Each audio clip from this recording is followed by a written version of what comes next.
although we lived in Holland when I was 2. My dad wanted us, like I would remember anything.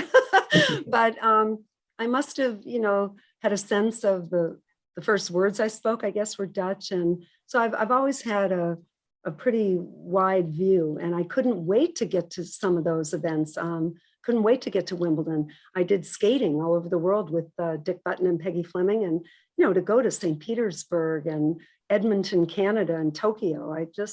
I always say, for your students, sports is the ultimate passport. It will take you places you never imagined. And some of those places can be, Ken, you'd know about this. I had to sit outside Marcus Dupree's house in Philadelphia, Mississippi for 3 days, hoping that he'd come out and give me an interview. So you just have no idea the places that you will go if you decide that sports is for you. Mm-hmm. Now, how long were you in the Netherlands?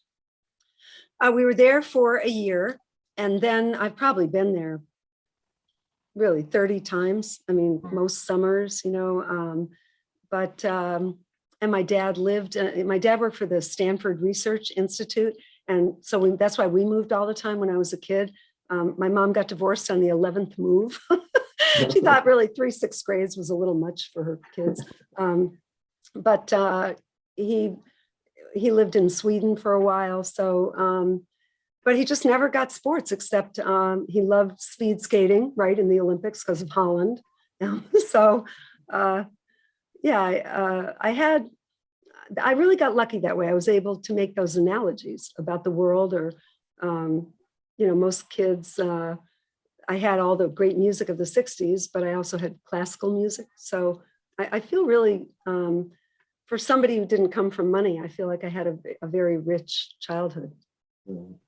I'm guessing a lot of that helped you covering like the Olympics and stuff like that, where now you're talking about international athletes, different cultures, different norms.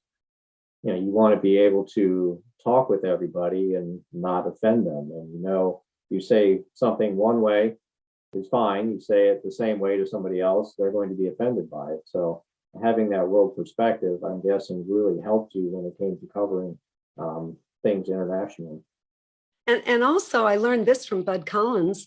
When I started covering Wimbledon, there were only 5 US writers. They called us the colonials. That's what the British called us. We had our own little section. But Bud all the other journalists, he knew like one sentence in every language. So if a Russian came over to ask, because Bud was a walking encyclopedia, Bud, who was the last Russian woman to get to the quarterfinals, Bud would ask them a question, and then he'd say, "Здравствуйте," right? Is that thank you? I think Bud knew maybe one word or one sentence in every language. And yes, that was enormously helpful, because sometimes you need something from another journalist.